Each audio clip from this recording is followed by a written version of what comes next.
வணக்கம். ஒரு நல்ல செய்தி, நமக்கெல்லாம் ஆசுவாசம் தரக்கூடிய செய்தி. கொரோனாவுக்கு பவுடர் வடிவத்தில் ஒரு மருந்து.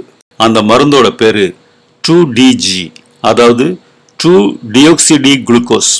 இந்த மருந்தை யார் கண்டுபிடிச்சாங்கன்னா DRDOட லேப், அதாவது institute of nuclear medicine and allied science லேபும் ஹைதராபாத்தில் உள்ள dr.Reddy லேபும் சேர்ந்து கண்டுபிடிச்சிருக்காங்க. போன வருஷம் 2020 ஏப்ரலில் இது சம்பந்தப்பட்ட ஆராய்ச்சியை தொடங்கினாங்க.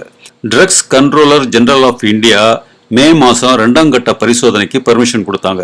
நாடு முழுக்க 11 ஹாஸ்பிட்டலில் இருக்கிற 110 நோயாளிகளுக்கு கொடுத்து செக் பண்ணி பார்த்தாங்க. அப்போது அது ரொம்ப பாதுகாப்பான மருந்துன்னும் வைரஸோட வளர்ச்சியை தடுக்குதுன்னும் நோயாளியை சீக்கிரத்தில் குணப்படுத்துதுன்னு கண்டுபிடிச்சாங்க. அதுக்கப்புறம் போன நவம்பர் மாதம் 3ஆம் கட்ட பரிசோதனையை ஆரம்பித்தாங்க. டெல்லி, உத்தரப்பிரதேசம், மேற்கு வங்காளம், குஜராத், ராஜஸ்தான், மகாராஷ்டிரா, ஆந்திரா, கர்நாடகா, தமிழ்நாடு ஆகிய மாவட்டங்களில் உள்ள 27 ஹாஸ்பிட்டலில் இருக்கிற 220 நோயாளிகளுக்கு கொடுத்து செக் பண்ணி பார்த்தாங்க. இதில் 65 வயசுக்கு மேலே உள்ள பேஷண்ட்ஸும் இருந்தாங்க. அதோட ரிசல்ட் ரொம்ப நல்லாவே இருந்தது. இந்த 2DG மருந்தை நம்ம நாட்டில் பெரிய செலவு இல்லாமல் ப்ரொடியூஸ் பண்ண முடியுங்கிறது ஒரு சந்தோஷமான விஷயம். பாக்கெட்டில் பவுடர் மாதிரி இருக்கும், தண்ணியில் கலந்து குடிக்க வேண்டியதுதான். குடித்தா கொரோனா பேஷண்ட்ஸ் சீக்கிரத்தில், அதாவது 2 நாள்லேயே குணமாயிருவாங்கிறது மட்டும் இல்லாமல் ஆக்சிஜன் தேவையும் ரொம்பவே குறைக்குது.